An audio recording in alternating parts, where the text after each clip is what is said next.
আমাদের মিনা আমাদের ছেড়ে চলে যাওয়ার পর আমার মামুনির ও আমাদের সকলের মনটা খুবই খারাপ ছিল। তো ভাবছিলাম যদি মিনার মতন আর একটা বিড়াল আমাদের পেতাম, মানে আমরা খুব ভালোবাসায় ও আদরে রাখতাম তাকে। তো সত্যি ভগবান মনে হয় ডাক শুনতে পেল। হঠাৎই আজ সকালবেলা দেখো এই যে বিড়ালিনীর আগমন আমাদের বাড়িতে। তো কথায় তো বলে অতিথি নারায়ণ, তাই না? তো দেখো, এমনিতেই বৈশাখ মাস বছরের প্রথম মাস। তো শুভ নববর্ষে ভগবান মনে হয় আমাদের জন্য এই অতিথি দেখো পাঠিয়েছে আমাদের বাড়িতে। তো সত্যি আমরা খুব খুশি, আর আমার মামুনি তো খুব খুশি, ছেলে মেয়ে দুজনই। তো দেখো কি যে করছে ও, ওকে নিয়ে ওরা সকালবেলা থেকে। আর ও তো প্রথম প্রথম খুব ভয় পাচ্ছিল, তো গায়ে হাত দিচ্ছিল। আর জানো তো, মনে হচ্ছে কোনো বাড়ির পোষা বিড়াল। এত কথা শোনে কি বলবো, এত শিকারী, যা বলে আমার মেয়ে যা বলছে সেটাই শুনছে। যদি ঘরে ঢুকতে বারণ করলে ঘরে ঢুকছে না, খাটে আমরা যদি বসে থাকি তো ও খাটে ওঠার চেষ্টা করছে, কিন্তু মামনি যেই বকা দিচ্ছে ও আর খাটেই উঠছে না। রান্নাঘরে ঢুকতে চাইছে, কিন্তু যদি বকা দিচ্ছে তোমাদের দাদা ভাই, আর রান্নাঘরে ঢুকছে না। তো দেখতে পাচ্ছ ভয়েতে দেখো বাগানের মধ্যে ঢুকে যাচ্ছে। আর প্রচণ্ড গরম পড়েছে বন্ধুরা, তোমরা তো বুঝতেই পারছো। আর ওরও কিন্তু খুব গরম লাগছে, তাই দেখো বাগানে বাগানে ঢুকছে, যে একটু যদি ঠান্ডা যেখানে পাওয়া যায় আর কি। কি বলবো, আমার ছেলেও তোর পিছনে লেগেছে, আরও ভয়তে শুধু এদিক ওদিক সরে যাচ্ছে। আর দেখো ওই যে আমার মামনির পায়ের ধারে ধারে ঘুরছে। আর দেখো ওকে আমার মামনি সরিয়ে দিল ওই দিকটায়, ও আবার এই যে তোমাদের দাদাভাই পাখিদের জল দেয়। তো এখানে কুকুর, বিড়াল, পাখি সবাই এসে জল খায়। তো গরমে কিন্তু এটা আমি যেহেতু করি, তোমাদের দাদাভাই করে, আর তোমরাও কিন্তু বন্ধুরা এটা করো। কারণ গরমে যেমন আমরাও হাঁপিয়ে উঠছি, পশু পাখিরাও কিন্তু হাঁপিয়ে উঠছে। তো ওদের জন্য কিন্তু আমরা এটুকু করতেই পারি, এতে কোনো টাকা পয়সা আমাদের খরচ হবে না। তো যাই হোক বন্ধুরা, দেখো ওকে নিয়েই সকালবেলা ভিডিওটা বানিয়ে নিলাম, তোমাদেরকে একটু শেয়ার করব বলে আমার খুব ভালো লাগছিল, তাই তোমাদেরকে একটু দেখিয়ে দিলাম। দেখো গলায় একটা ঘন্টাও পরানো রয়েছে। তো নামটা কি দেবো তাই ভাবছি। তো তোমরা কমেন্ট করে বলো তো বন্ধুরা, তোমাদের যদি কোনো ভালো নাম জানা থাকে। আমার হঠাৎ করে একটা নাম মনে হলো মিন্টু, তো আমি ওকে মিন্টু বলেই ডাকছি। তো দেখো আমরা একটু শরবত বানিয়ে খাচ্ছিলাম, তো ওকে একটু শরবত দিলাম, দেখো চেটে পুটে পরিষ্কার করে খেয়ে নিল। আর জানো তো, কি বলবো, বড়লোকের বাড়ির বিড়াল। আমাদের বাড়িতে তো সব সময় মাছ হয় না, নিরামিষ তরকারি ফরকারি ওইসব তো পাতেই নেবে না। ডিম দিয়ে ভাত মেখে দিয়েছিল আমার মামনি, তাও খেতে চাইছে না। তো ওকে আপাতত দুধ দিয়ে চিনি দিয়ে, একটু মিষ্টি না দিলে আবার খাচ্ছে না।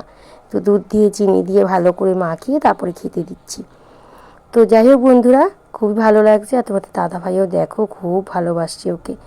আর এত লক্ষ্মী বিড়াল কি বলবো তোমাদের, তোমরা দেখেই হয়তো বুঝতে পারছো। তো চলো বন্ধুরা, ভালোই হলো, আমাদের একজন নতুন ফ্যামিলি মেম্বার হলো। তো ওর নামটা কি রাখবো তোমরা কমেন্ট করে জানিও। আর মিন্টু নামটা কি সঠিক হয়েছে রাখা, তো সেটাও তোমরা বলো, যদি ভালো লাগে সেটাও জানিও।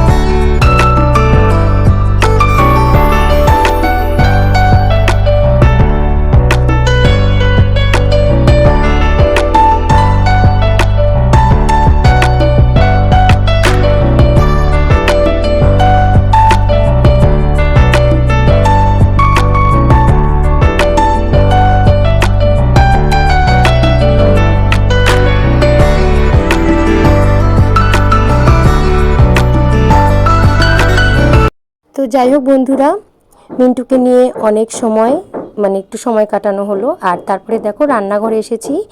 তো এই গরমে কি খাবো, কিছুই ভালো লাগছে না। তো দেখো একটু পান্তা ভাত ছিল, তো তোমাদের দাদা ভাইকে আর ছেলে মেয়েকে দিলাম ডিমের অমলেট করে, ওরা খেয়ে নিল। আর আমি আর আমার শাশুড়ি মায়ের জন্য একটু ওটস দিয়ে একটু ডিম দিয়ে একটা দারুণ খাবার দেখো চটজলদি বানিয়ে ফেললাম। তো মাঝে মাঝে একটু খাবার মানে কি বলবো, একটু উল্টে পাল্টে খেতেই হয়, তাই না বন্ধুরা? তো এরকম কোনো দিন কিন্তু আমি বানাইনি, ভাবছি আজকে এরকম একটা বানিয়ে দেখি কেমন হবে। তো দেখো আমি একটু পেঁয়াজ কুচি, একটু লঙ্কা কুচি দিয়ে নিয়েছি আর দুটো ডিম ফেটিয়ে নিয়েছি, আর পরিমাণ মতন লবণ হলুদ দিয়ে দিয়েছিলাম, আর একটুখানি ম্যাগি মশলা দিয়ে দিয়েছিলাম। আর তারপরে দেখো ফ্রাই প্যানে তেল দিয়ে দিয়েছি, আর তেল দিয়ে দেখো দুটো মানে অমলেটের মতন করে সুন্দর করে ভেজে নিলাম। তো ওটস দিয়ে নতুন খাবারটা তোমরাও কিন্তু খেয়ে দেখতে পারো। আর ওটস তো জানো অনেক সময় পেটে থাকে, খুব তাড়াতাড়ি খিদে পায় না, অল্প একটু খেলেই পেটটা ভরে যায়। আর এটা কিন্তু খাওয়াও ক্ষতি না, শরীরের পক্ষে উপকার আছে। তো যাই হোক বন্ধুরা, সকালবেলার ব্রেকফাস্টে আমাদের এটাই হলো, আর মিন্টুকেও একটু এইটাই খেতে দিলাম আর কি। আর তারপরে দুপুরবেলা রান্না করতে হবে। তো চলো বন্ধুরা, তোমরা সঙ্গে থেকো। তো আমার ভিডিওটা এখন তোমরা যারা দেখছো তোমাদের সকলকে আমার শঙ্করী ব্লগ চ্যানেলে স্বাগতম। আর আমার নতুন বন্ধুরা তোমরা তো অনেকেই জেনে থাকবে আমাদের গোহালবাটি গ্রামে কীর্তন সবসময় চলছেই। তো পাশের গ্রামেই এক বাড়িতে নামযজ্ঞ হবে, তো তারই কীর্তন চলছে বাড়ির সামনে থেকে, তাই একটুখানি ভিডিও করে নিলাম। তো সকলে মিলে একবার বলো হরে কৃষ্ণ।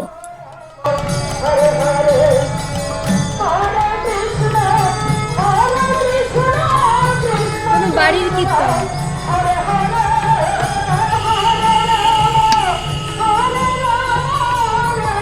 তো বন্ধুরা তারপরে দেখো যথারীতি দুপুরের খাবার বানানোর জন্য রান্নাঘরে তো আসতেই হবে আমাকে। তো আমার একার নয়, সকলেরই আসতে হবে, সব মেয়েদেরই। রান্নাটা বড় কাজ। তো আজ আর বেশি কিছু রান্না করবো না, গরমে রান্না করতে ইচ্ছে করছে না, তার উপর আবার কাঠের উনুনে বুঝতেই পারছো কতটা গরম লাগছে আমার।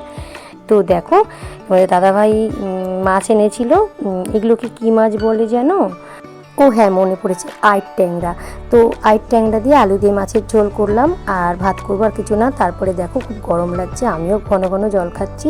আর তোমাদের দাদাভাই উপরে এই যে কাজ করছিল, একটু জলের বোতল নিয়ে এলাম।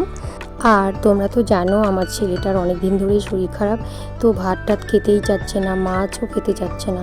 তাই ডাক্তার তো দেখিয়েছি, তার সঙ্গে সঙ্গে একটু টুকটাক অন্যান্য কাজগুলোও করতে হয়, তাই না? তো কবিরাজি, তোমরা বিশ্বাস করো কিনা জানি না, আমাদের যেই দাদু আসে উনি কবিরাজ। তো একটু ঝাড়ফুঁক করলেই মোটামুটি অনেক রোগের থেকেই আমরা রেহাই পাই। ভয় টয় পেলে অনেক সময় কাজ হয়, তাই না? তো ওই দাদু এসেছিল, দেখো আমার শাশুড়ি মারও শরীরটা ভালো না, একটু ঝাড়িয়ে দিল, আর আমার ছেলেকেও একটু ঝাড়িয়ে দিয়েছিল। আর তারপরে দেখো দাদুকে একটু ভিডিও করলাম, দাদু আবার সবাইকে আশীর্বাদ করলো। তো তারপরে দেখো বয়স কিন্তু কম না, প্রায় 100 বছরের কাছাকাছি। তো উনি এখনও দেখো সাইকেল চালাচ্ছে কি সুন্দর। তো যাই হোক বন্ধুরা, তারপর দেখো তোমাদের সামনে আর আসতে পারিনি, দুপুরবেলা একটু শুয়েছিলাম। সন্ধ্যার সময় দেখো আমার যে একটু টিফিন করেছে, বললাম না ছেলে কিছু খেতেই চাইছে না, তো এটা দুই ভাই বোন মিলেই তৈরি করলো। তারপর খেয়ে তারপর দেখো সুরজিৎ এলো, ওকেও দিলাম, ও খেয়ে পড়তে বসেছে। তো যাই হোক বন্ধুরা, ভিডিওটা আজ আর বেশি বড় করব না, অনেক বড় হয়ে গেছে। তো আজকের মতো বিদায় নিচ্ছি, তোমরা সকলেই ভালো থেকো, সুস্থ থেকো, দেখা হবে আবার নতুন আরেকটি ভিডিওর সঙ্গে। তো টাটা, বাই বাই, শুভরাত্রি।